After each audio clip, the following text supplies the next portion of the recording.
దేవునికి స్తోత్రం చెప్పండి. ప్రకటన గ్రంథం 2వ అధ్యాయము. ఇంతకుముందు మనం విన్నాం. మరొక పర్యాయము ఈ వాక్యాన్ని ఒకసారి జ్ఞాపకం చేసుకుందాం. ప్రకటన గ్రంథం 2వ అధ్యాయం మొదటి నుండి కొన్ని వచనాలని చదువుకుందాం.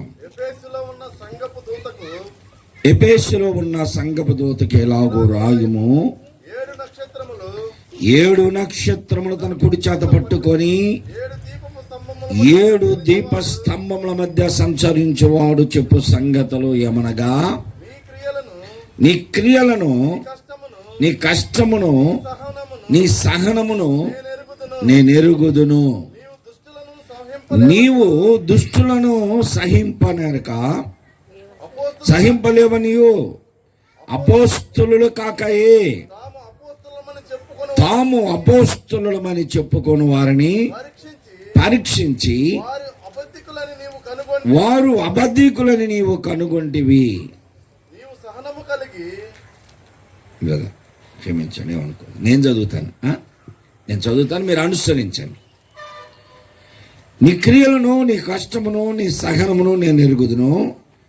నీవు దుష్టులను సహింపలేవ, నీవు అపోస్తలుడు కాక తాము అపోస్తలుమని చెప్పుకుని వారిని పరీక్షించి వారు అబద్ధికులను నీవు కనుగొంటివనియు, నీవు సహనము కలిగిన నామము నిమిత్తము భారము భరించి అలయలేదనియు నేను ఎరుగుదును. అయినను మొదట నీకుండిన ప్రేమను నీవు వదిలితివని నేను నీ మీద తప్పు ఒకటి మోపవలసి ఉన్నది. నీవు ఏ స్థితిలో నుండి పడితివో అది జ్ఞాపకము చేసుకొని మారు మనస్సు పొంది ఆ మొదటి క్రియలను చేయుము. అట్లు చేసి నీ మారు మనస్సు పొందితేనే సరి. లేని ఎడల నేను నీ వద్దకు వచ్చి నీ దీపస్తంభమును దాని చోటు నుండి తీసివేతును. అయితే ఈ ఒకటి నీలో ఉన్నది, నికోలాయితుల క్రియలు నీవు ద్వేషించుచున్నావు, నేను కూడా వీటిని ద్వేషించుచున్నాను. చెవిగలవాడు ఆత్మ సంగములతో చెప్పుచున్న మాట వినుగాక.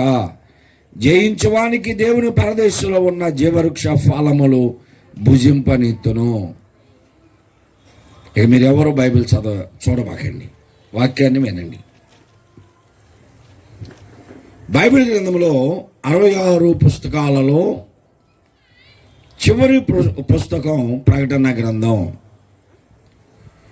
ఈ చివరి పుస్తకం అయిన ప్రకటన గ్రంథంలో దీనిని ప్రత్యక్షతల గ్రంథం అంటారు. యేసు ప్రభు వారి శిశువుల్లో చివరిగా హతసాక్షిగా చనిపోయినటువంటి యోహాను గారు పద్మాసు ద్వీపంలో ఉండగా దానికి దేవుడిచ్చినటువంటి దర్శనములో నేను నీకు చూపిస్తున్న ప్రతి అంశమును, నీతో మాట్లాడుతున్న ప్రతి మాటను గ్రంథస్థము చేయి, లిఖింప చేయి, రాయి. నేను చెప్పే ప్రతి మాట నీవు లిఖించాలి. రాబోయే తరాలలో దేవుని పిల్లలకి ఉపయోగకరమైనవి చెప్పి ప్రాముఖ్యముగా 7 సంఘములకు వర్తమానం ఇచ్చాడు. 7 సంఘములకు వర్తమానం ఇచ్చాడు. 7 సంఘాలు అంటే అప్పటికి ప్రభుని అంగీకరించినటువంటి వారు. అప్పటి వరకు కూడా యూదులు ఉన్నారు. యోధా మతం ఉంది. యోధా మతము బలిష్టమైనటువంటిది, ప్రతిష్టమైనటువంటిది. యూదులు ధర్మశాస్త్రము తప్ప, దేవుడైన యెహోవాను తప్ప, యెహోవా నామము తప్ప ఏ నామమును ఉచ్చరించరు. యెహోవా దేవునికి తప్ప మరి ఎవరికి నమస్కరించరు. యోధా మతము ప్రతిష్టమైంది, ప్రావీణ్యత చెందింది. అందులో గురువులు ఉన్నారు, అందులో ప్రవక్తలు ఉన్నారు, అందులో యాజకులు ఉన్నారు, అందులో ప్రావీణ్యత కలిగినటువంటి అనేక మంది బలమైనటువంటి వారు ఉన్నారు. యోధా మతము ఆ సమయంలో బలముగా పాతుకుపోయి ఉంది. యోధా మతములో అనేక మంది మరి శాస్త్రులు, పరిసయ్యులు, ప్రధాన యాజకులు ఎలాగూ చాలా మంది ఉన్నారు. కొత్తగా వచ్చింది మరో మతం, అదే క్రైస్తవ మతం అని ఆ దినాల్లో అందరూ అనుకున్నారు. అయితే క్రైస్తవ్యం అనేది మతము కాదు. క్రీస్తుని అంగీకరించిన వారు, క్రీస్తుని వెంబడించిన వారు, క్రీస్తుని తెలుసుకొనిన వారు ఒక నూతన నిబంధన, నూతన జనాంగముగా బయలుదేరారు. వీరందరూ క్రైస్తవులని పిలువబడ్డారు. క్రైస్తవులుగా మార్చబడిన వారు, క్రీస్తుని అంగీకరించిన వారు, యేసు దేవుని కుమారుడని ఒప్పుకొని క్రీస్తుని అంగీకరించి బాప్తీసాలనేటువంటి నూతన సిద్ధాంతం వచ్చింది. ఆ బాప్తీసా అనుభవంలోకి వచ్చి ఒక గుంపుగా, ఒక గ్రూపుగా చేరుతున్నారు. వారందరినీ క్రైస్తవులు అన్నారు. ఎలాగున క్రైస్తవులుగా చేరినటువంటి వారు ఆయా ప్రాంతాలలో ఒక 7 గొప్ప సంఘములుగా చేరారు. అందులో ఒక సంఘము ప్రాముఖ్యమైనది, ఆసియా ఖండములో అతి పెద్ద సంఘము ఎఫెసులో ఉన్నటువంటి సంఘము. ఎఫెసు అనేది పట్టణము. ఆ పట్టణములో అప్పటికే 2,25,000 మంది జనసంఖ్య కలిగినటువంటి పట్టణము. ఆ పట్టణము అప్పటికే పేరెన్నిక కలిగింది. రోమా సైన్యం ఉంది. రోమా సైనాధిపతులు, శతాధిపతులు, సహస్రాధిపతులు ఆ ఎఫెసు పట్టణంలో ఉన్నారు. ఎఫెసు పట్టణంలో అక్కడ ఒక పటాలమే ఉంటుంది సైనికులది. ఇంత గొప్ప పట్టణము, 2,25,000 మంది జనసంద్రము కలిగినటువంటి పట్టణము. అప్పటికి ఎఫెసు తప్ప ఏదీ లేదు ఇంకా. అంటే అంత పెద్ద పట్టణం అది. నాగరికత కలిగిన పట్టణం, నవనాగరికతలోనికి వచ్చినటువంటి పట్టణం. ఆ పట్టణములో ఇప్పుడు తిమోతి అనేటువంటి ఒక శిష్యుడు, భక్తుడు అక్కడ సేవా పరిచర్య చేస్తున్నాడు. యేసు ప్రభువుని అంగీకరించినటువంటి వారు ఆ పట్టణములో 25,000 మంది విశ్వాసులు ఉన్నారు. దేవునికి స్తోత్రం. 25,000 మంది. ఎప్పుడు సంగతి ఇది? ఈరోజు చాలా మంది మా దగ్గర 4 సర్వీసులు జరుగుతున్నాయి, 1,00,000 మంది కూర్చుంటున్నారు అని ఇలా చెప్పుకుంటున్నారే. ఇప్పుడు కాదు ఇది. యేసు ప్రభు వారు చనిపోయిన క్రొత్తలో, యేసు ప్రభు వారు చనిపోయినటువంటి తొలి దినాల్లో ప్రజలు హతసాక్షులు అవుతున్నారు. యేసు అనే పేరు నోట వినపడ్డా ఎవరైనా మేము క్రైస్తవులు అని చెప్పుకున్నా కొరడాలతో కొడుతున్నారు, కొర్రాలు గట్టి ఈడుస్తున్నారు, చర్మాలు ఒలుస్తున్నారు, శిరస్సాధన చేస్తున్నారు, తారు పోసి అంటించి వారు కాలిపోతూ ఉంటే ఆ వెలుగులో వీళ్ళు గుర్రాల పందాలు వేసుకుంటున్నారు. చాలా మందిని ఆ మద్దుల మధ్యలో బిగించి చెక్కల మధ్యలో రంపాలతో కోస్తున్నారు, అగ్నిలో కాల్చివేస్తున్నారు, చిత్రహింసలు పెడుతున్నారు. ఇన్ని బాధలు అనుభవిస్తూ క్రైస్తవులు విస్తరించిపోయారు. క్రీస్తు కొరకు బలముగా ఉన్నారు ఆ రోజుల్లో. అలాంటి వారు ఉన్నటువంటి ఆ విశ్వాసుల సంఘము 25,000 మంది ప్రభుని ఆరాధించేవారు కూర్చున్నారు. ఎంత ఎంత ధన్యత అండి ఆ సంఘము. ఈరోజు మన సంఘంలో 100 మంది చేరితే మనకు చాలా సంతోషం. 200 మంది ఉన్నారంటే పెద్ద సంఘం అనుకుంటున్నాం. 25,000 మంది ఆ దినాల్లోనే. ఎప్పుడు అది సుఖవంతమైనటువంటి జీవితం కలిగి కాదు, సుఖవంతంగా క్షేమముగా ఉన్నటువంటి రోజులు కాదు. ఎవరైనా ఒక్కరో ఇద్దరో చేరి ప్రార్థన చేస్తే వారిని చిత్రహింసలు పెడుతున్నటువంటి రోజులు అవి. అలాంటి రోజుల్లో 25,000 మంది ఒక సభగా చేరారు. దానిని సంఘము అన్నారు. ఒక సమూహము చేరితే దాన్ని సంఘం అన్నారు. ఆ సంఘము క్రీస్తు సంఘం అన్నారు. క్రీస్తు సంఘం అంటే ఒక శాఖ కాదు. ఇప్పుడున్నటువంటి వారిలో లోదరను, బ్యాప్టిస్టు, పెంతుకోస్తు, లేకపోతే మెథడిస్టు, సిఎస్ఐ అని అలా గ్రూపులు పెట్టుకున్నారు, సంస్థల పేర్లు. క్రీస్తు సంఘం, యెహోవా సాక్షులని గ్రూపులు వచ్చేసినాయి ఇప్పుడు. క్రీస్తు సంఘము అంటే ఒక శాఖ కాదు. యూదులు, యూదామతము, యూదులుగా ఉన్నటువంటి వారు కాక క్రీస్తుని అంగీకరించినటువంటి వారు, క్రీస్తుకు సంబంధించినటువంటి విశ్వాసులు, దేవుని పిల్లలు అని చెప్పుకోవటం కోసం వీళ్ళందరూ ఎవరు అంటే యూదులు కాదు, వీళ్ళు క్రీస్తు సంఘస్థులు అని చెప్పడానికి, క్రీస్తుకు సంబంధించినటువంటి వారు, క్రీస్తు రక్తం చేత కడగబడిన వారు అని చెప్పుకోవడానికి ఇలాగా క్రీస్తు సంఘములు అన్నారు. దాన్ని ఇప్పుడు చాలామంది అంటారు యేసు ప్రభు తన పేరే పెట్టుకున్నాడు సంఘానికి, అది క్రీస్తు సంఘం అంటున్నారు. కాదు. ఎఫెసులో ఉన్న సంఘపు దూతకి ఎలాగు రాయుము అన్నాడు. ఎబెస్సీలో ఉన్నటువంటి సంఘము 25,000 మంది విశ్వాసులు ఉన్నటువంటి సంఘము బలమైనది. అపోస్తలుల పాదముల దగ్గర వారి శరాశరాస్తులను అమ్మి సొమ్ము తీసుకొచ్చి పెట్టినటువంటి సంఘాలు ఇవి. విశ్వాసులు ఎంత బలంగా ఉన్నారంటే, మొన్న మీరు కనుక మీటింగ్లని పాస్టర్ గారు అడగగానే మీ తోచినంత తీసుకొచ్చేసి ఇచ్చారు. మీటింగ్లు ఘనంగా జరిపించారు. ఆ మీటింగ్కి వచ్చిన మాకు కూడా కొంచెం పెట్టారుగా. ఇవన్నీ మీరు ప్రయాసపడి ప్రార్థన చేసి సహాయం చేసి మీరందరూ కష్టపడి ఆ మీటింగ్ జరిపించారు. యేసు ప్రభు చనిపోయినటువంటి తొలి దినాల్లో అపోస్తలుల దగ్గర పరిచర్య చేయడానికి విశ్వాసులుగా చేరినటువంటి వారు వారికి ఉన్నటువంటి పొలాలు అమ్మారు, స్థలాలు అమ్మారు, వారికి ఉన్న బంగారం వెండి సమస్తము అమ్మి డబ్బు తీసుకొని వచ్చి అపోస్తలుల దగ్గర పెట్టేశారు.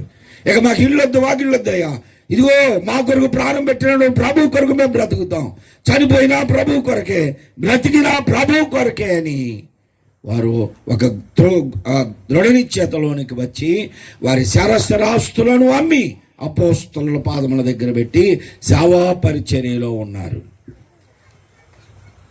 ఇప్పుడు మనం ఇంచుమించు 1 సంవత్సరం 6 నెలల నుంచి ఒక త్యాగం చేస్తున్నాం. ఏం త్యాగం చెప్పండి అది? ఏం త్యాగం చేస్తున్నాం? మందిరం కట్టడానికి మనం భోజనాలు త్యాగం చేసామా లేదా? లేకపోతే వారం వారం పెట్టాడు, ఇప్పుడు మనకేం పెట్టట్లేదుగా. మాకు పెడుతున్నారు మేము వచ్చినప్పుడు. వారందరూ అలాగా త్యాగములు చేశారు. ప్రాణ త్యాగములు కూడా హతసాక్షులు కావడానికి ఇష్టపడ్డారు. ఆ సంఘమును కాయటానికి ఇప్పుడు మీకు పాస్టర్గా ప్రణీతి గారు ఉన్నట్లుగా ఎబెస్సీలో ఉన్నటువంటి సంఘము క్రీస్తు పిల్లలకు నాయకుడుగా, క్రీస్తు పిల్లలను క్రీస్తులో పెంచడానికి, క్రీస్తు ప్రేమలో అతుకుబడిన వారిగా ఉండడానికి, దేవుని ప్రేమలో వారిని బలపరచడానికి హెచ్చరిక చేస్తూ బలపరుస్తూ ఉండడానికి తిమోతి అనేటువంటి ఒక యవనస్తుడిని ఆ సంఘ నాయకుడుగా ఉంచాడు. యవనస్తుడు ఆయన.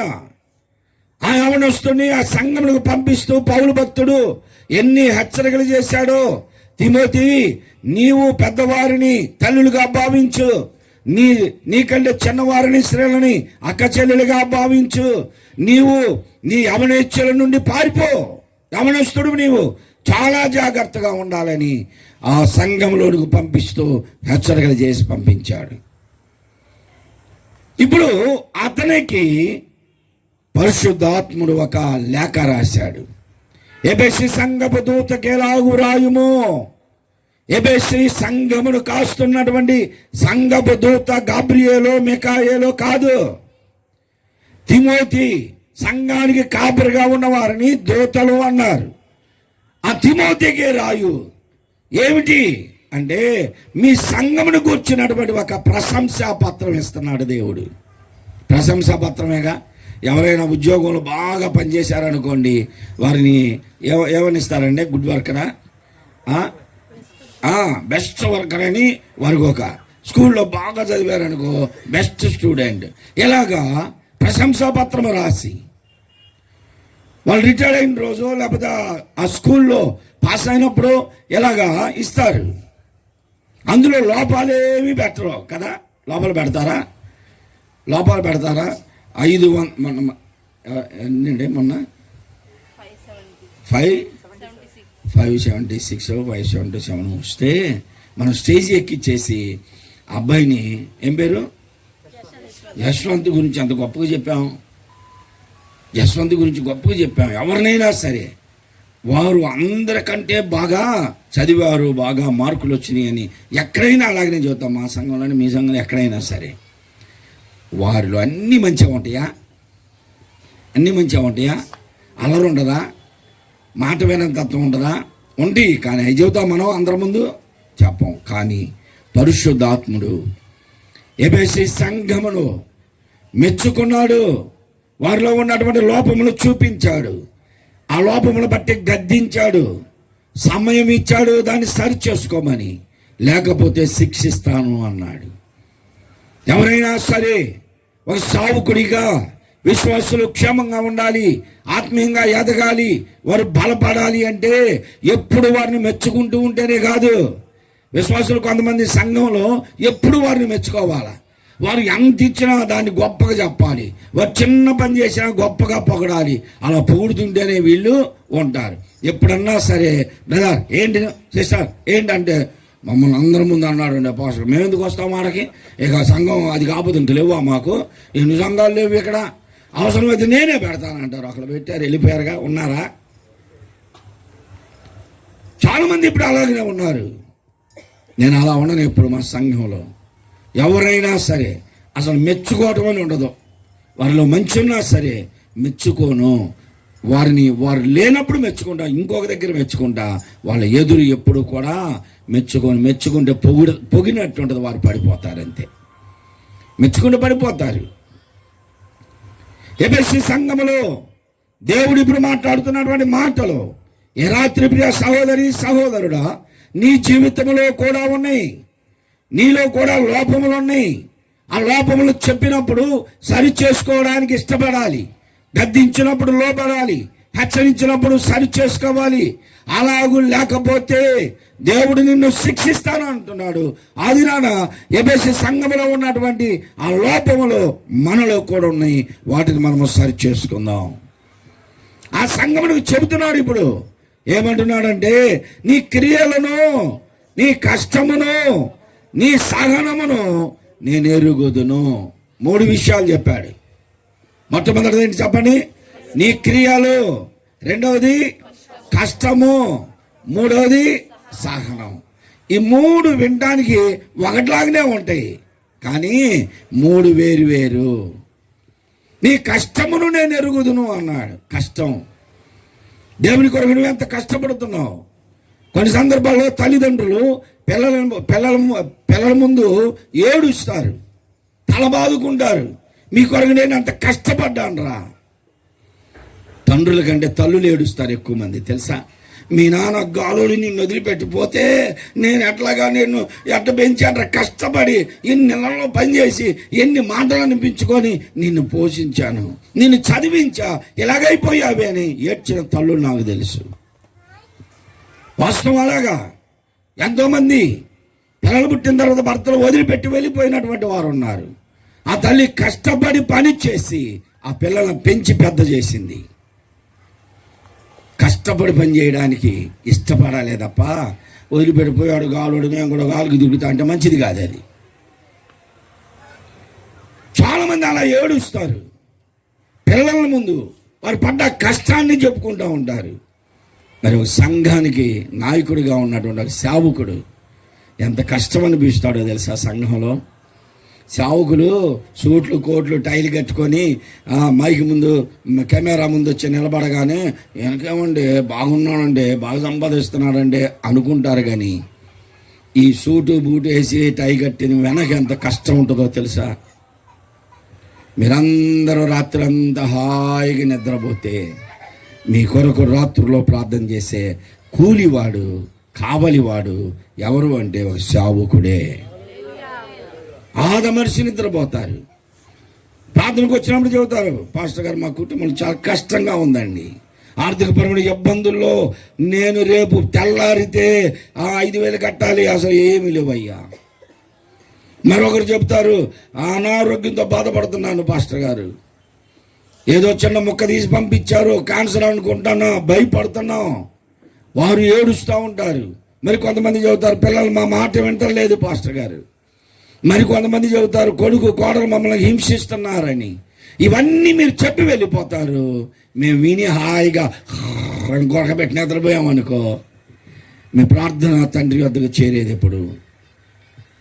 ఓ సావుకుడిగా, సంఘం మీద బాధ్యత కలిగినటువంటి వారిగా నేను ఒక సావుకునిగా చెప్తున్నా, నడుస్తున్నా, బైక్ మీద వెళుతున్నా, ఎక్కడ ఉన్నా సరే నా ఆలోచనలన్నీ నాతో మాట్లాడిన సహోదరి సహోదరుల సమస్యల మీదే నేను ప్రార్థన చేస్తూ ఉంటాను. ప్రభువా, ఇప్పుడు ప్రణీత్ గారి దగ్గరికి వెళ్తున్నా, ఏ వాక్యం చెప్పాలి? ఆ వాక్యం ద్వారా నువ్వు మాట్లాడయ్యా. అక్కడ ఉన్నటువంటి ప్రజల హృదయాలను తాకు. నేనేదో గొప్ప అనిపించుకోవాలని కాదు, నీవు మహిమ పొందాలి. వాక్యము మా జీవితాన్ని సరిచేయాలి, మాలో ఉన్న లోపాలని సరిచేయాలి, మా స్వభావాలు మార్చాలి, పరిపూర్ణులుగా అవ్వాలి, నీకు ఇష్టలుగా బ్రతకాలి. అలాగోయ్యా నేనేదో వాక్యం చెప్పి వీరుని సూర్యుని అని మీ అందరూ భలే చెప్పామండి దానివల్ల అసలు ఏం ఉపయోగం ఉండదు.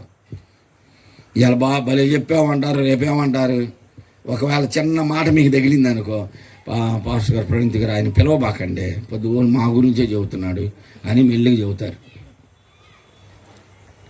ఎక్కడ కూర్చున్నా ఏం చేస్తున్నా చివరికి భోజనం చేసే సమయంలో కూడా నా మనసంతా విశ్వాసాల సమస్యల మీదే ఉంటాయి. నా కుటుంబం గురించి నేను ఏ రోజు ఆలోచన చేయలే.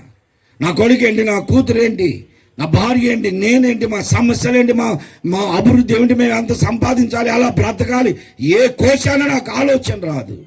కారణం ఏమిటి అంటే నన్ను పిలిచిన వాడు నమ్మదగిన వాడు, నేను వెంబడిస్తున్నాను ఆయన్ని. దేవుని స్తోత్రం. నేను ఆయన పని చేస్తున్నా, నా పని ఆయన చేస్తాడంతే. నా ప్రతి అవసరత ఆయన తీరుస్తాడు. నేను ఒకవేళ లేమిడిగా ఉంటే అవమానం ఎవరికి? కుమారుడు లేమిడిగా ఉంటే తండ్రికే.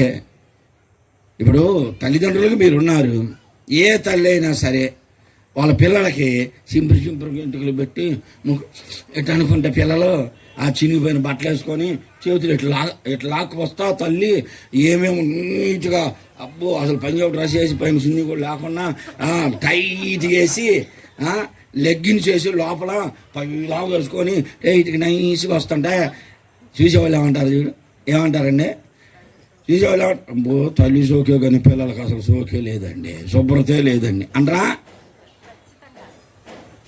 ఏనేమో చుట్టుపూటు కోటేసి పిల్లలకి చిరుగు పని వేశారనుకోండి, వాడు సోకేరా పిల్లని పట్టించుకోడు అనరా? ఏ తండ్రి అయినా సరే పిల్లల కొరకే ఆలోచన చేస్తాడు, ఏ తల్లి అయినా పిల్లల కొరకే ఆలోచన చేసేది. మనము ఈ లోక సంబంధమైనటువంటి తల్లిదండ్రులమే. యేసు ప్రభు చెప్పాడు, కుమారుడు గుడ్డుని అడిగితే ఏ తండ్రి అయినా పామునిచ్చినా, రొట్టెని అడిగితే రాతినిచ్చినా, మీరే మీ పిల్లల కింద మేలు చేయగలిగి ఉంటే, మంచి ఆలోచన కలిగి ఉంటే నేను మీ కొరకు ఏం ఆలోచిస్తా అన్నాడు దేవుడు. ఆ మాటలు నాకు హృదయంలో ఉన్నాయి. అందుకని ఏ రోజు ఇప్పటి వరకు కూడా నేను ప్రభు నాకు 1,00,000 రూపాయలు అయ్యా, నాకు 2 లక్షలు అయ్యా, నాకు ఒక బైక్ అయ్యా, నాకు ఒక కారు అని అడిగి అరగను. నేను దేవుని సన్నిధానం నుండి చెప్తున్నా, అడగాల్సిన పని లేదు. కుమారునికి ఏది అవసరమో తండ్రికి తెలుసు, ఎప్పుడు ఇవ్వాలో ఆయనకి తెలుసు. కనుక నాకు అవసరం అనుకుంటే నీవు ఇస్తావు, నేను అడగను. నేను ఆయన పని చేస్తున్నా. నా నీతిని రాజ్యమును మొదట వెతకండి, అప్పుడు మీకు ఏది అవసరమో అవన్నీ నేను ఇస్తానన్నాడు ప్రభు. విశ్వాసుల సమస్యల మీదే పోరాడుతూ ఉంటాను, విశ్వాసుల కొరకే ప్రార్థన చేస్తాను. అందరూ నిద్రపోతున్నా నేను కావలివాడిని. ఇర్మీయా గ్రంథంలో దేవుడు అన్నాడు, కావలివాడా రాత్రి అంతా సమయమైంది, జామైంది. ఏ జామైంది? నువ్వు ఎలా ఉన్నావు? నిద్రపోతున్నావా? నీ విశ్వాసుల అభివృద్ధి కొరకు ప్రార్థన చేయవా? వారు చెప్పిన సమస్యలను బట్టి ప్రార్థన చేయవా? ఎంత కష్టపడుతున్నావు నీవు సంఘమును పోషించడానికి? అలాగా దేవుడు అడుగుతాడు. నీ కష్టమును నేను ఎరుగుదును అన్నాడు. బైబిల్ చదవడానికి కూర్చుంటే ఎన్ని గంటలకు కూర్చుంటానో నాకు తెలియదు, ఎన్ని గంటలకు కూర్చుంటానో తెలియదు. వాసం గారు పిలుస్తూ ఉంటుంది, ఏం తినవా, తింటావా, డిస్టర్బ్ చేస్తాం. పిల్లలు వచ్చి పిలుస్తుంటారు, ఎన్ని గంటలకు కూర్చుంటాను. అలానే చదువుతూ అర్థం కాకపోతే ప్రార్థన చేస్తా, ప్రభువా ఈ మాట నాకు అర్థం కావటం లేదు, నాకే అర్థం కాకపోతే నేనేం బోధిస్తానయ్యా? నాకు అర్థవంతంగా బోధించే జ్ఞానాన్ని ఇవ్వు. సమస్యలు, అనారోగ్యము ఏదైనా సరే మోకరిస్తే అలా మోకాళ్ళ మీద ఉండి ప్రార్థన చేస్తే ఎంతసేపు ప్రార్థన చేస్తామో తెలియదు. ప్రార్థన అయిపోయిన తర్వాత ఇక్కడ నుంచి ఇటు నడుము దగ్గర నుంచి కిందకి తిమ్మిరి లెక్కిపోయి ఉంటుంది, సచ్చుపడిపోయినట్లుగా, అసలు స్పర్శ ఉండదు, అలాగనే కోలబడిపోతా. ఈ అనుభవం ఉందా ఎవరికైనా? అంతసేపు ప్రార్థన చేసిన అనుభవం ఉందా? ఆహా. ఇప్పుడు ఎలా ప్రార్థన చేయడం అంటే స్టైల్గా, ప్రేమ కలిగిన మా పరలోకపు తండ్రి, నిలబడి చేతులు కట్టుకొని మన ప్రార్థనలో విధేయత, మన ప్రార్థనలో దేవునికి మనల్ని మనం సమర్పించుకోవడం, ఏ పరిసర ప్రాంతాలని మన మైండ్లోకి రాకుండా ప్రార్థన చేయడం, కొంతమంది ప్రార్థన చేస్తా ఏదైనా శబ్దం వచ్చిందని తెరిచి మళ్ళీ పరిసరాలను గమనించారు. అంటే నీ మైండ్ ఎక్కడుంది, మనసు ఎక్కడుంది, మనిషి ఎక్కడున్నావు, ఇక్కడే ఉన్నావు. పరవశులు అవ్వాలి, ప్రార్థనలో పరవశులు అవ్వాలి. నీ ఆత్మ దేవునికి లీలమ చేయాలి, దేవునిలో లీలమైపోవాలి. నీ చుట్టుప్రక్కల ఏమి జరుగుతున్నా గమనించకూడదు, నీ ఆలోచనలోనికి రాకూడదు. నీవు అలా ప్రార్థన చేస్తూ ఉంటే మైమరసిపోతావు అంతే దేవునిలో.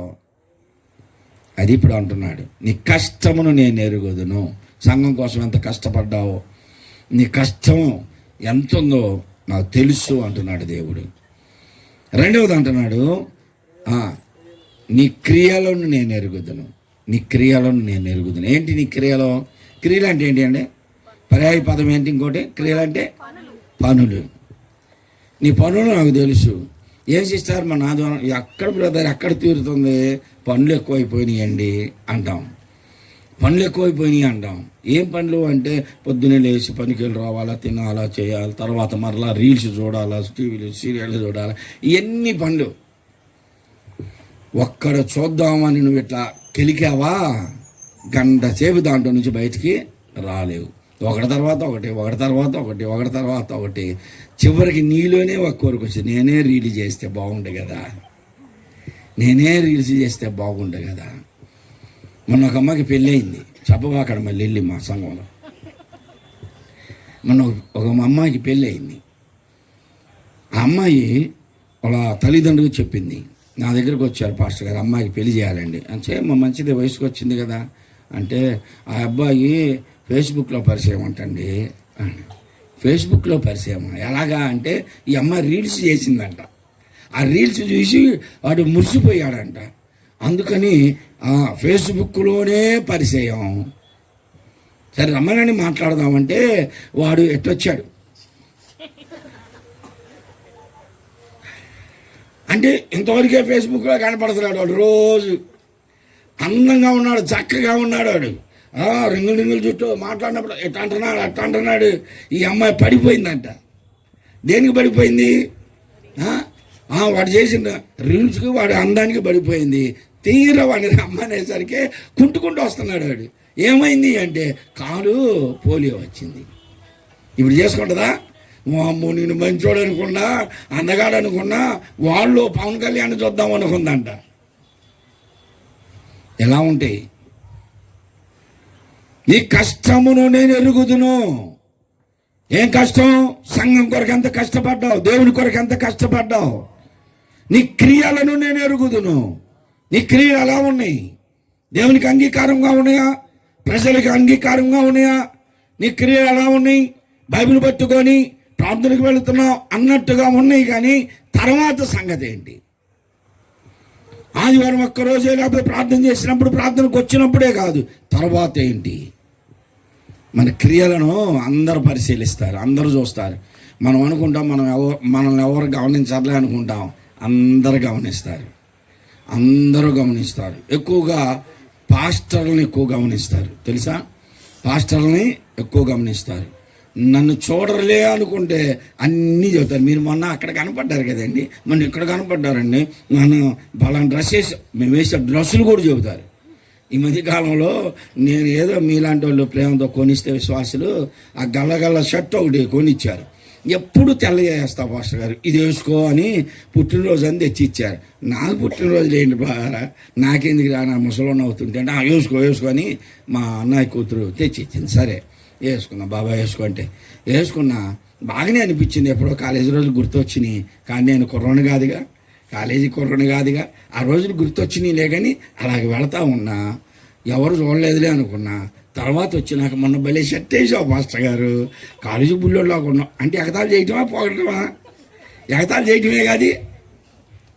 ఈ వయసులో కాలేజీ బుల్లోలాగా ఉంటానా? ఎగతాలు చేయటమేగా. అంటే నీకు బాగాలేదు అని చెప్పడమేగా. సండే స్కూల్ పిల్లలు, పాస్టర్ గారు నీకు షర్ట్ బాగాలేదు పాస్టర్ గారు, పిల్లలు చెప్తున్నారు. మన క్రియలు ఎలా ఉంటాయో మనం ఏంటో ప్రజలు గుర్తిస్తూ ఉంటారు. సావుకులనే గుర్తించిన ప్రజలు నిన్ను గుర్తించరా? నువ్వు ఎలా ఉన్నావో గుర్తించరా? కొంతమంది విశ్వాసులు పాస్టర్ గారితో మాట్లాడాలనుకో ఆడపిల్లలు తిరుగుతుంటారు. ఎందుకు చావుకునితో మాట్లాడేటప్పుడు, చావుకురాలతో మాట్లాడేటప్పుడు ఎందుకు అలా కొలకటం? నీ స్వభావం బయట పెడుతున్నావు అన్నమాట. నీ పరిస్థితి ఏమిటో ప్రజలు చూస్తారు. జాగ్రత్త. మనల్ని గమనించే కళ్ళు, కెమెరా నిఘా నేత్రాలు చుట్టూ ఉంటే జాగ్రత్త. నీ క్రియలను నేను ఎరుగుదునని దేవుడు చెప్తున్నాడు. ఏం క్రియలని? నీ క్రియలు ఏమిటి? ఆత్మ సంబంధమైన క్రియలు ఉన్నాయా? ఇతరులు చూస్తే మనల్ని క్రైస్తవులు అంటున్నారా? ఇతరులు చూస్తే మనల్ని ఇది దేవుని పిల్లలండి అని మెచ్చుకుంటున్నారా? ఇంట్లో ఆయనే మెచ్చుకోడు. ఏమంటాడు ఆయన? అబ్బో ఇప్పుడే కదా నువ్వు ప్రార్థనకు వచ్చి బైబిల్ పట్టుకొని అంటాడు. అంటే ఆయన దృష్టిలోనే మనము సరిగ్గా లేము. ఒక్కొక్క ఆయన భార్య అంటది, అబ్బో భక్తిపరుడు భక్తిపరుడు కానీ భక్తిపరుడు అయ్యా నువ్వు, నీ భక్తి మాకు తెలియదా, నీ బుద్ధి నాకు తెలియదా అంటుంటుంది. అంటే భార్య కాడే నమ్మకం ఉండదు, భర్తకు భార్య కాడ ఉండదు, భార్యకి భర్త కాడ నమ్మకం ఉండదు. మరి నీ క్రియలు ఏమిటి? నీ క్రియలో దేవుని సంఘములో దేవుడు మెచ్చుకుంటున్నాడా? ఎబెసి సంఘముతో అంటున్నాడు, నీ క్రియలను నేను ఎరుగుదును, నీ కష్టమును నేను ఎరుగుదును. సంఘము కొరకు నువ్వు ఎంత కష్టపడ్డావు, సంఘము కొరకు ఎన్ని పనులు చేశావు, ఎంత ప్రయాసపడ్డావో నేను ఎరుగుదును, నాకు తెలుసు అంటున్నాడు దేవుడు. ప్రియ సహోదరి సహోదరుడా, సంఘము కొరకు దేవుని కొరకు నువ్వు ఎంత కష్టపడ్డావో నీ క్రియలేమిటో తెలిసినటువంటి దేవుడు హెచ్చరిస్తున్నాడు. ఇప్పుడు మూడోది అంటున్నాడు, నీ సహనమును నేను ఎరుగుదను. సహనం అంటే ఏంటి చెప్పండి? సహనం అంటే పర్యాయ పదాలు ఓర్పు. ఒక ఆయనకు మంచి అవార్డు ఇచ్చారంట, మంచి అవార్డు ఇచ్చారు. వచ్చిన తర్వాత అందరూ అడుగుతున్నారు. ఒక ఆయన కనపడి, బ్రదర్ మీకు మంచి అవార్డు ఇచ్చారంట కదా, దేనికి అంటే, నేను మౌనంగా ఉంటానని, కోపంగా ఉన్నానని నా దీనత్వాన్ని చూసి ఇచ్చారండి అన్నాడట. సరే, మళ్ళా ఆ ముందుకెళ్ళిన తర్వాత ఇంకొకళ్ళు అడిగారంట, నీకు మంచి అవార్డు ఇచ్చారంట కదా, దేనికోసం అంటే, నాకు మంచి నేను దీనత్వంగా తగ్గించుకుంటానని దాన్ని బట్టి ఇచ్చారండి, నా మర్యాదను బట్టి ఇచ్చారు. ఇంకా అలాగా అందరు అడుగుతున్నారు. ఇంకొంచెం స్వరం పెరిగింది ఆయనకి. నా మర్యాదను బట్టి ఇచ్చారు, నా దీనత్వాన్ని బట్టి ఇచ్చారు. ఎంతమందికి అని చెబుతాడు? ఈయనకి ఏమవుతుంది?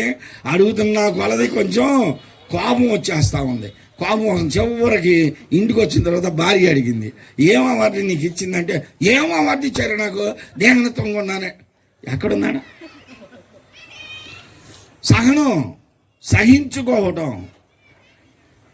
దేవుని పని కొరకు నువ్వెంత సహించావో నీ సహనము నేను ఎరుగుదును అంటున్నాడు దేవుడు.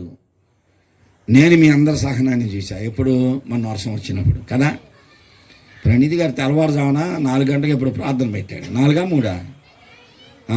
గంటలకు ప్రార్థన పెడితే 4 గంటలకు లేచి వచ్చారంటే ఆ చలికాలం, మంచు కాలం, చలికి మీరు ఇక్కడికి 4 గంటలకు రావాలంటే ఎన్ని గంటలకు లేచి ఉండాలా?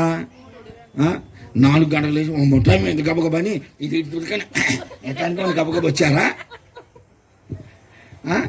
అట్లా వచ్చిన వాళ్ళు లేరుగా. కొంతమంది నిద్రపోతా గొరగబెడి ఇది కారుతుంటుంది, ఇది కారుతుంటారు. లేచి కొంతమంది నిద్రపోతే కళ్ళ నిండా ఉంటుంది. అట్లా లేచి వచ్చారు గబగబా? కాదుగా. లేచి కాలకృత్యాలు తీర్చుకొని స్నానాలు చేసి ప్రార్థన అంటే ఎంత శ్రద్ధగా వచ్చారు. సహనం కదా, సహించుకోలేదా? వచ్చి ఇక్కడ మోకరించి చలిలో కూర్చొని ప్రార్థన చేశారా? ప్రార్థన దేవుడు వినలేదా? అందుకనే దేవుడు అంటున్నాడు, మీ సహనమును నేను ఎరుగుదును. నీ సహనం ఎప్పుడు కనిపిస్తుంది అంటే, ఎవరో బయట వారు, ఇరుగు పొరుగు వారు, ఇంట్లో వారు, తోడు కోడలో, అత్తని కోడలను అత్తో, లేకపోతే బామర్దుని బావలో ఎవరో చూడిపోటు మాటలు అనేటప్పుడు నీ సహనం బయటపడిద్ది. క్రైస్తవులుగా మన సహనాన్ని పరీక్షిస్తారు ప్రజలు. మనం ఎంత సహిస్తున్నామో దేవుని కొరకు. నీ క్రియలో నీ కష్టం, నీ సహనమును నేను ఎరుగుదును. తర్వాత ఏమన్నాడు? దుష్టులను సహింపనారని నాకు తెలుసు అన్నాడు. దుష్టులను సహించలేము. దుష్టులుగా దుర్మార్గులుగా ఉన్న వారిని సహించగలమా? సహించలేము.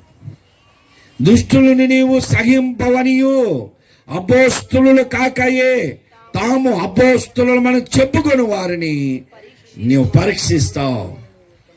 పాస్టర్ అండి, నేను దేవుడు నన్ను పిలిచాడండి, నేను సాగు కోసం వచ్చానండి అని ఒకవేళ చెప్పుకుంటే అలాంటి వారిని నువ్వు పరీక్షిస్తావు. వారి మాటలు, వారి క్రియలను పరీక్షిస్తావు, వారి జీవితం పరీక్షిస్తావు. నీవు అలాంటి వారిని నమ్మవు, వెంబడించవని నేను ఎరుగుదును అంటున్నాడు. అపోస్తులు కాకయే, అభిషక్తులు కాకయే, అభిషేకం లేకుండానే, ఆత్మానుభవం లేకుండానే వారు అపోస్తులు మమ్మల్ని మేము దేవుడు పిలిచాడు, పంపించాడు అని చెప్పుకొని వచ్చేవారు నీవు గుర్తిస్తావని నేను ఎరుగుదును అంటున్నాడు. అని ఏమన్నాడు ఇంక తర్వాత? సహనము కలిగిన నామము నిమిత్తము భారము భరించి అలయ లేదనియో నేను ఎరుగుదును. దేవుని పని కొరకు మీరు ఎంత భారము భరించారో ఇవంతా కూడా దేవునికి తెలుసు. ఇవన్నీ మెచ్చుకున్నాడు. మనలో ఉండే మంచిని మెచ్చుకున్నాడు. పొగడడం వేరు. నేను ఎప్పుడూ అదే చెప్తా, మెచ్చుకోవడం వేరు, పొగడడం వేరు. రెండింటికి తేడా ఏంటి చెప్పండి? పొగడడం అంటే వస్తాం చెప్పు, అదే మనోశెట్టి ఎక్కించడం అంటే పొగడడం, మెచ్చుకోవడం. మెచ్చుకోవడం అంటే నీలో ఉన్న మంచి గుణ లక్షణాలని చెప్పడం, ప్రోత్సహించడం. పొగడడం అంటే ఏంటంటే నీలో లేని గుణాలు ఉంటాయి, మంచి గుణాలని చెప్పడం. నువ్వెంత చెడ్డ అయినా, దుర్మార్గంగా ఉన్నా, దుష్టులు అయినా సరే నీ గురించి గొప్పగా చెప్పడం, లేని విషయాలని గొప్పగా చెప్పడం పొగడడం. అది పొగడడం. ఇప్పుడు ఎవరన్నా నన్నుండి భలే పాస్టర్ గారు, అబ్బా అసలు నీ అందం, నువ్వు ఎంత యవనస్తుడుగా ఉన్నావు, ఎంత బాగున్నావు అంటే వాస్తవాలు అయ్యి కాదుగా. అది పొగడమా కాదా? పొగడడం. వాస్తవం అంటే ఏంటి? పాస్టర్ గారు మీరు ప్రార్థనా పరులని, వాక్యం బాగుంటుందని మేము వింటున్నామండి అని చెప్పడం వాస్తవం. అది పొగడడానికి, మెచ్చుకోవడానికి తేడా ఉంటుంది. ఇప్పుడు దుష్టులు సహించవు, అపోస్తులని కాకయ్యే అపోస్తులు అని చెప్పుకొని వచ్చే వారిని నువ్వు గుర్తించి వారు నువ్వు వెలివేచావని నాకు తెలుసు. మెచ్చుకున్నాడు నీలో ఉన్న మంచి విషయాల్ని. ఇప్పుడు రెండో భాగంలో ఏమంటున్నాడు తెలుసా? చూడండి, ఆయనను నీలో ఉన్న లోపాన్ని చూపిస్తున్నాడు. ముందే మెచ్చుకున్నాడు, తర్వాత లోపాన్ని చూపిస్తున్నాడు. అయినను మొదట నీకుండినటువంటి ఆ ప్రేమను నీవు కోల్పోతివని, విడిచిపెడితివని తప్పు ఒకటి నీ మీద మోపవలసి ఉంది. ఇప్పుడు ఇందాక నేను చేసింది ఏంటంటే ఫస్ట్ మెచ్చుకొని తర్వాత లోపాన్ని చూపించాను లేదా? మీరు బాగా ప్రార్థన చేశారు, ప్రార్థన బాగుందని నా వాస్తవం. అది మీరు చేసిన ప్రార్థన బాగుంది. తర్వాత చిన్న సవరింపు చేశా. ఏంటి ఆ సవరింపు? మోకరించి ప్రార్థన చేయాలన్న. అదే ముందు మిమ్మల్ని మెచ్చుకోకుండా ముందే ఇది చెప్పాను. ఏం ప్రార్థన అంటే మీరు చేసింది షరీఫ్ గారు, మోకరీయకుండా ఎన్నో అన్నాను అనుకో, షరీఫ్ గారు ఈసారి నన్ను చూడగానే కోపం వచ్చేసింది. ఎవరికైనా అంతే. అందుకనే దేవుడే ఒక మార్గాన్ని చూపి ముందు మెచ్చుకోవాలి. వారు చేసిన మంచి గుణలక్షణాలను చెప్తున్నాడు. రెండవది ఇప్పుడు అంటున్నాడు, ఇంత మంచి ఉన్న క్రియలో కష్టం, సహనం అంతా బాగున్నా నీ దగ్గర ఒక లోపం ఉంది. ఇంత మంచి నీలో ఉన్న ఒక లోపం నీ దగ్గర ఉంది. అది ఏంటంటే మొదట నీకుండిన ప్రేమను నీ వదిలిపెట్టేశావు. మొదట ఉండిన ప్రేమ ఉందా? మొదట ఉండిన ప్రేమ ఎవరి మీద? తల్లులారా, మీ ఆయన మీద కాదు నేను అడిగేది, మీ భార్య మీద కాదు, సంఘం మీద, దేవుని పరిచర్య మీద, దేవుని పని మీద మొదట ఉండిన ప్రేమ. రక్షించబడినప్పుడు, బాప్తిసం తీసుకున్నప్పుడు ఉన్న ఆ భక్తి జీవితం ఇప్పుడు ఉందా? ఆ భక్తి జీవితం ఉందా? రక్షించబడినప్పుడు ఫోన్ చేస్తారు, ప్రణీత్ అన్న ఇవాళ ఎక్కడ ప్రార్థన? ఏంటన్నా ఇవాళ ప్రార్థన లేదా? నాకు అట్లా ఉందన్నా అంటారు. మమ్మల్ని అంత ఏడిపిస్తారు తెలుసా ఈ బాప్తిసాలు తీసుకున్న వాళ్ళు. వారంలో ఒక్కరోజే నాకు ఖాళీ ఉండేది. ఆ ఒక్కరోజన్నా నేను బైబిల్ చదువుకొని కూర్చుందామని కూర్చుంటే గబగబ, పాస్టర్ గారు ఏంటి ఇవాళ ప్రార్థన లేదా అంటారు. అయ్యా రాత్రి కూడా జరిగింది, ఈరోజు పగలు కూడా జరిగింది కదరా. ఇప్పుడు నాకు అట్లా ఉంది పాస్టర్ గారు, ప్రార్థన లేకపోతే వాడు బాప్తి తీసుకుని 5 రోజులే. 5 రోజులకి అబ్బా ఎంత బాగున్నాడో, అసలు ఒక్కరోజు ప్రార్థన లేదు, నాకు అట్లా ఉంది పాస్టర్ గారు అంటాడు. 1 నెల తర్వాత మరలా కనపడ్డా. ఏంటి రాలేదు ఏంటంటే, ఎక్కడ పాస్టర్ గారు అసలు ఊరుకోవట్లేదు, అక్కడ ఉట్టిదే ఇదే. ఆ మొదట భక్తి విడిచిపెట్టేశాడు. నువ్వు రక్షించబడినప్పుడు, సంఘంలో చేర్చబడినప్పుడు ఆ మొదటి ప్రేమ ఏమైపోయింది? సంఘమును ప్రేమించి, సేవా పరిచర్యను ప్రేమించి నీవు చేస్తున్నటువంటి పని, ప్రార్థన ఏమైపోయింది? ఇప్పుడు ఏముంటాంలే పాస్టర్ గారు, మాకు కనీసం మమ్మల్ని గుర్తించడు ప్రణీతి గారు, పాట కూడా ఇరు అక్క, మాకు పాట కూడా ఇరు, మేము వచ్చి కూర్చొని మేము కొండ వెళ్ళిపోతున్నాం, ఎందుకంటే ఇంకా ఆడికి వెళ్ళేది అనుకుంటారు. ఇవన్నీ మేము విన్నాయే, సంఘాల్లో వింటానే ఉంటాం. పాటిస్తేనే వీళ్ళకి పాట ఇవ్వాలి, వీళ్ళకి ఆధిక్యత ఇవ్వాలి, వీళ్ళకే ప్రాముఖ్యతని ఇవ్వాలి. ఎవరిని బలకరించినా పలకరించకపోయినా వీళ్ళనే బలకరించాలా. ఒకవేళ వీళ్ళ ముందు ఇంకొకరిని బలకరించామా వీళ్ళకి నచ్చదు. అవసరమైతే భార్యాభర్తలకు కూడా గొడవ పెడతారు ఇలాంటి వాళ్ళు, తెలుసా? ఏంటన్నా అక్క అసలు మమ్మల్ని పట్టించుకోదన్నా, అక్కకి ఎందుకు ఇస్తున్నావన్నా నడిపింపు, నువ్వు నడిపించవచ్చు కదన్నా అంటారు.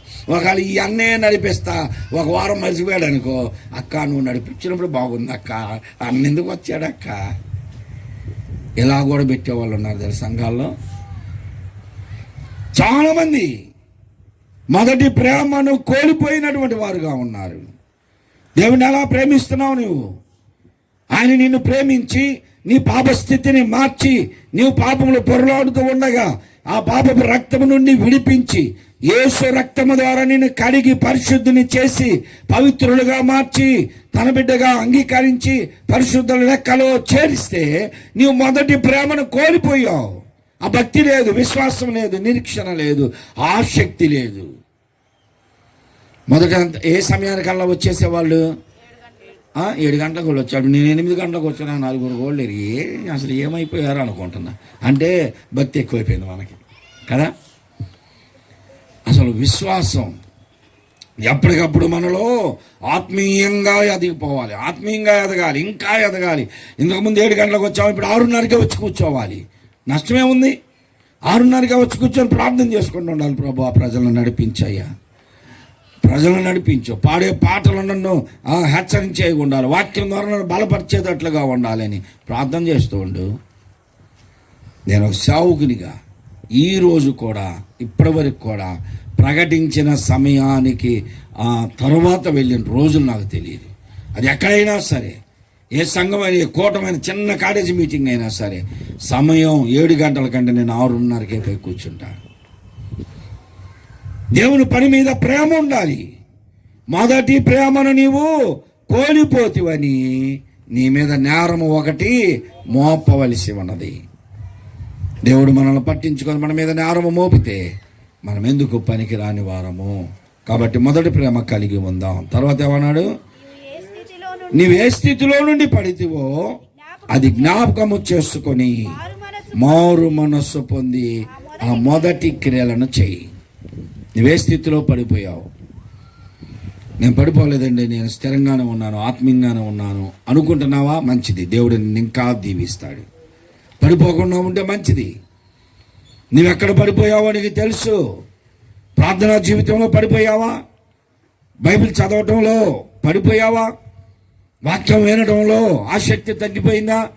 లోక సంబంధమైన జీవితాల్లో పడిపోయావా? ఎక్కడ నీవు పడిపోయావో ఆ స్థితి నీకు తెలుసు. నీవే స్థితిలో పడితేవో అది జ్ఞాపకం చేసుకో అంటున్నాడు. అది జ్ఞాపకం చేసుకో. ఎక్కడ పడిపోయావు? సంఘములకు నీవు ఏ స్థితిలో వచ్చావు, ఎలా బ్రతుకుతున్నావు? ఇప్పుడు వచ్చినప్పుడు ఉన్నటువంటి ఆ మొదటి ప్రేమ సంఘము పట్ల, సేవ పట్ల, సేవకుని పట్ల, సేవకురాలు పట్ల, సేవా పరిచర్య పట్ల, నీ కొరకు ప్రాణం పెట్టినటువంటి ప్రభువు పట్ల ఆ మొదటి ప్రేమ ఉన్నదా? కోల్పోయావా? ప్రభు అడుగుతున్నాడు ఇప్పుడు. ఆ మొదటి ప్రేమను కోల్పోయావు. ఇప్పుడైనా పర్వాలా, దేవుడు సమయం ఇస్తున్నాడు. మొదట మెచ్చుకున్నాడు, తర్వాత లోపాన్ని చూపించాడు. దానిని సరి చేసుకోవడానికి ఇప్పుడు ఏమంటున్నాడు? సమయాన్ని ఇచ్చాడు. 10th ఒక సబ్జెక్ట్ పోయిందనుకో, ఇదివరకు మా రోజుల్లో మరలా సంవత్సరం దాకా ఉండాల్సిందే. మార్చిలో తప్పితే ఎప్పుడో గారు మళ్ళీ రాసేది అక్టోబర్లోనో సెప్టెంబర్లోనో రాసేవాడు. రాస్తే ఆ రిజల్ట్స్ వచ్చేసి మరలా సంవత్సరం దాకా ఉండేవాళ్ళు. ఇప్పుడు అది అట్లా ఉందా? లేదు. వెంటనే ఎగ్జామ్స్ రాయవచ్చు, మరలా కాలేజీకి నార్మల్గా వెళ్ళిపోవచ్చు. సమయం ఇస్తున్నాడు నీకు సరి చేసుకోవడానికి. నీవే స్థితిలో పడిపోయావు? ప్రార్థన కోల్పోయావా? ఆత్మీయ జీవితం కోల్పోయావా? మాటల్లో పడిపోయావా? చూపుల్లో పడిపోయావా? నీ నడతలో పడిపోయావా? నీ నడకలో పడిపోయావా? నీ క్రియల్లో పడిపోయావా? ఎక్కడ నీ జీవితం లోపమో ఎవరో చెప్పాల్సిన పని లేదు, నీకు తెలుసు. సరి చేసుకో. సమయం ఇచ్చాడు. ఇప్పుడు నీవే స్థితిలో నుండి పడితేవో ఆ స్థితిని జ్ఞాపకం చేసుకొని ఆ స్థితిలో నుండి నీవు ఏమన్నాడు? లేచి మారు మనస్సు పొంది ఆ మొదటి క్రియలను చేయి. మారు మనస్సు పొందు, పశ్చాత్తాపడు, ప్రభు సన్నిధానంలో ఏడ్చి గోజాడి మొరపెట్టు. ప్రభు, ఒకప్పుడు నీ సన్నిధానం మీద ఆర్థముగా ఉన్నానయ్యా, ధైర్యముగా ఉన్నానయ్యా, భక్తి విశ్వాసములతో ఉన్నాను, ఇప్పుడు కోల్పోయానయ్యా, నన్ను క్షమించు ప్రభు, పడిపోయిన స్థితిలో ఉన్నానయ్యా. నీ చేతితో నన్ను పట్టుకో, నీ ఆత్మతో నన్ను నడుపో, శిల్పి చేతిలో శీలను నేను, అనుక్షణము నన్ను ఒక మైకి తీసుకోండి. శిల్పి చేతిలో శీలను నేను, అనుక్షణము నన్ను చెక్కుమో. పడిపోయిన స్థితిలో ఉన్నానయ్యా, నా చేయి పట్టుకో, అడుగడుగున నన్ను నడిపించు. నా చెయ్యి నీ చేతిలో ఉంటే నేను పడిపోయినా లేవనెత్తుతా అని మనం ప్రార్థన చేయాలి. ఇట్లా మంచోడు బాగా కొడతాడు. ఇప్పుడు నా చేయి పట్టుకో, ఈ చేత ఇటు వెళ్తున్నాను, స్పీడ్కి వెళ్తున్నా, వచ్చాడు నా వెనకాల రాలా. అదే ఒకవేళ నేనే ఇతను ఇలా పట్టుకున్నాను అనుకో, ఎంత స్పీడ్ వెళ్ళినా నా వెంట వస్తాడు. ఒకవేళ ఇతను పడిపోయినా నేను లేవనెత్తుతా. అందుకని మనం దేవుని చేతికి మన చేతినియాలి. ప్రభువా, నా చేయి పట్టుకో అయ్యా, నా చేయి పట్టుకో. నేను నీ చేయి పట్టుకుంటే నేను విడిచిపెడతా. ఏదో ఒక సమయంలో నేను విడిచిపెడతా. నేను నీ చేయి పట్టుకోవటం కాదు, నీవే నా చేయి పట్టుకో. ఒక్కొక్కసారి నేను ఒకవేళ ఏదైనా తట్టుకొని పడిపోయినా నా చేయి నీ చేతిలో ఉంటుంది కనుక నేను త్రొట్టెళ్ళను, పడిపోను. నీ చేతితో నన్ను పట్టుకో, నీ ఆత్మతో నన్ను నడుపో, శిల్పి చేతిలో శీలను నేను, అనుక్షణము నన్ను చెక్కుము. అంధకారలోయలోనా సంచరించిన భయము లేదు, అంధకారలోయలోనా సంచరించిన భయము లేదు. నీ వాక్యం శక్తి గలది, నా త్రోవకు నిత్య వెలుగు. నీ వాక్యం శక్తి గలది, నా త్రోవకు నిత్య. మనం దేవునికి సమర్పించుకొని మన చేయి ఆయన చేతికి అప్పగిస్తే మనం పడిపోము. ఒకవేళ పడిపోయినా మరలా మనం తిరిగి లెగుస్తాం. అందుకే అంటే నన్ను ఏ స్థితిలో పడితేవో ఆ స్థితిని జ్ఞాపకం చేసుకొని తిరిగి మారు మనస్సు పొందుము. లేని ఎడల మారు మనసు పొందకుండా కొంతమంది సమర్థించుకుంటారు. నాలో ఏం లోపం ఉందండి, నాకంటే చాలామంది పడిపోయారు, నాలో ఏం లోపం లేదులేండి అంటూ ఉంటారు. నాకు ఆ చిన్న అలవాటు ఒక్కటే ఉందండి, అన్నీ మానేశానండి, నాకు ఆ చిన్న మాటనండి. కొంతమంది అంటారు, ఏంటి అలా మాట్లాడతావు అంటే, నా మాట ఇంతే మాట్లాడతావు, ఇష్టమైతే ఉండు లేకపోతే లేదు. ఏంది అలా ప్రవర్తిస్తాను, నేను ఇంతే ఉంటా. చాలామంది నువ్వే స్థితిలో పడిపోయావో, ఏ స్థితిలో నీలో లోపం ఉందో అది నీకు తెలిసి ఎవరు చెప్పాల్సిన పని లేదు. దాన్ని జ్ఞాపకం చేసుకో. మారు మనస్సు పొందు. ప్రభువా నన్ను సరిచేయ. నేను ఇప్పటికీ ప్రభుని అడుగుతా, నన్ను సరిచేయి. నేను ఎక్కడైనా తొందరపడి మాట్లాడకుండా, ఎక్కడ చూడరాని దృశ్యాలు చూడకుండా, ఎక్కడ వెళ్ళకూడని స్థలాలకి వెళ్ళకుండా, నా తలంపులు, ఆలోచనలు, ఊహల ఉద్దేశాల్లో ఇంకా నన్ను సరిచేయ. యోగ్యునిగా కనపడే వరకు, నీకు ఇష్టునిగా కనపడే వరకు నన్ను ఇంకా ఏం చేయాలా? చెక్కుతూనే ఉండు. అనుదినము చెక్కుతాడంట. ఆయన శిల్పకారి, మనము శిల్పాలము. ఆయన రూపం మనలో ఏర్పడే వరకు మనం చెక్కుతానే ఉంటాడు. నేను ఎప్పుడు అడుగుతా, ప్రభువా నీ రూపం నా యందు ఏర్పడే వరకు నన్ను చెక్కయ్యా, సరిచేయి. ఒక్కోసారి కొంతమంది పిల్లల్ని తీసుకొస్తారు. బాబు పుట్టాడు పాస్టర్ గారు అని నవ్వుకుంటా వస్తారు. వాడు నా చేతికి ఇచ్చి ప్రార్థన చేయమంటే వాడిని చూస్తే టార్చ్ లైట్ వేసిన చూసినా కనపడ్డంత నల్లగా ఉంటాడు. కానీ ఆ తల్లికి అంత సంతోషమో తెలుసా?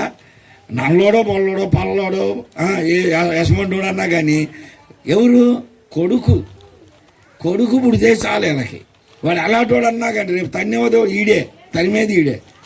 కొడుకు పుట్టాడని ఇస్తారు. తల్లికి అంత ప్రేమ అండి. మరి ఎలా ఉన్నా సరే తల్లిదండ్రులు ఎంత ప్రేమిస్తారు. మన స్థితిగతులు ఎరిగినటువంటి దేవుడు, మన హోదాలు, మన పదవులు చూడనటువంటి దేవుడు. మనం ప్రభువా నన్ను క్షమించు అంటే క్షమించే దేవుడు. కాబట్టి మనల్ని ఆ తల్లి తన బిడ్డలో ఇంకా స్వరూపంలోకి రావాలని ఏం వృద్ధేవాలని ఇప్పుడు లేదులే. కానీ ఆ స్నానాలు చేపించాం పిల్లలకి. మా రోజుల్లో తల్లి ఆ పిల్లలకి స్నానం చేపించాలంటే ఫస్ట్ వాడికి ఆమె నుండి రాసి అటు రుద్ది అసలు ఎంత రుద్దేవాళ్ళు అంటే అలసిపోతారు పిల్లలు అప్పటికే. తర్వాత మరలా స్నానం చేపించి ఆ బిడ్డను తీసుకొచ్చి మరలా రుద్ది పౌడర్ రాసి డబ్బా అయిపోతూ ఉండేది. ఆ పౌడర్ డబ్బాలు వాడికి అంత సేటు చేసి అలాగ మురిసిపోయేది తల్లి. మనలో ఉన్న లోపాలని చూస్తున్నటువంటి ప్రభు మనల్ని విడిచిపెడతాడా? మన లోపాలని సరిచేసి మనల్ని బిడ్డలుగా చేసుకుంటాడు. ఆయన స్వరూపం మనలోకి రావాలంటే నువ్వు చేయవలసింది ఏంటంట? మారు మనస్సు పొందితేనే సరి, లేని ఎడల నేను నీ యొద్దకు వచ్చి నీ దీపస్తంభమును దాని చోటు నుండి తీసివేస్తానంటున్నాడు. కనుక ఇవన్నీ ఇంకా చాలా ఉన్నాయి. నేను ఒక్కొక్కటి వివరిస్తే సమయం సరిపోదు. కనుక మనల్ని మనం సరి చేసుకుందాం. ఇప్పుడు దేవుడు మనల్ని మెచ్చుకున్నాడు. మనలో ఉన్నటువంటి లోపాలను చూపించాడు. వాటిని సరి చేసుకోవడానికి సమయం ఇచ్చాడు. మారు మనసు పొందడానికి సమయం ఇచ్చాడు. మారు మనసు పొందకపోతే నువ్వేమనుకున్నది జరగదు. ఏ స్థితిలోనూ నీవు అభివృద్ధి చెందవు. కాబట్టి మనల్ని మనమే సరి చేసుకుందాం. మనల్ని మనమే ఎఫెసీ సంఘముతో దేవుడు మాట్లాడినట్లుగా మనతో మాట్లాడాడు. మన లోపాలను చూపించాడు. మనలో ఉన్న మంచిని మెచ్చుకున్నాడు. మనం సరి చేసుకోవడానికి సమయం ఇచ్చాడు. కాబట్టి ఈ సమయంలో మనం అందరం పశ్చాత్తాపడి ప్రభు సన్నిధానంలో ప్రార్థన చేద్దాం. అందరూ తలలు వంచండి, కళ్ళు మూసుకోండి. మోకరించగలిగిన వారు అక్కడ మోకరించండి. దేవుని సన్నిధానంలో ఉన్నాం. ప్రభు యొక్క రక్త మాంసాల్లో పాలు పొందబోతున్నాం. కనుక మనల్ని మనం జ్ఞాపకం చేసుకుందాం.